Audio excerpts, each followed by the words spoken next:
കുട്ടികളുടെ ഉപനയനം നടത്തേണ്ടത് ആരാണ്? നമസ്കാരം, മന്ത്രവിദ്യാപീഠത്തിലേക്ക് സ്വാഗതം. ഷോഡശ സംസ്കാരങ്ങളിൽ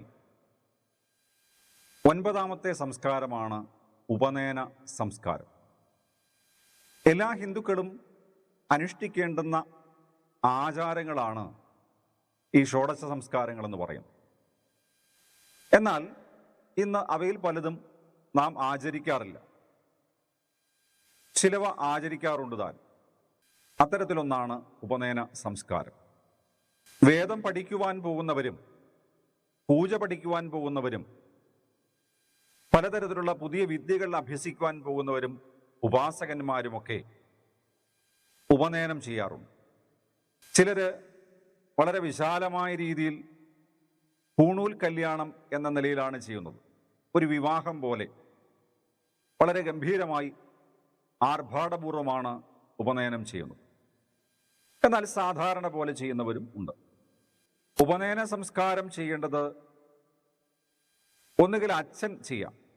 മക്കളുടെ ഉപനയനം നടത്തുവാനുള്ള അധികാരം പിതാവിനുണ്ട്. എന്നാൽ അതുപോലെ തന്നെ അധികാരമുണ്ട് ഗുരുവിനും.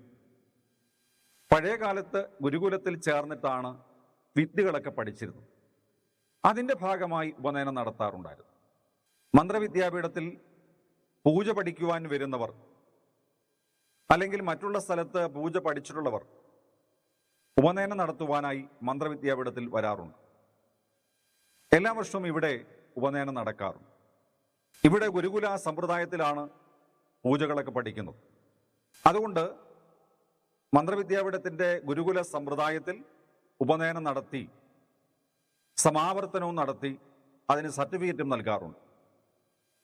ഉപനയനം നടത്താനുള്ള അധികാരം ഒന്നുകിൽ പിതാവിനോ അതല്ലെങ്കിൽ ഗുരുവിനോ ആണ്.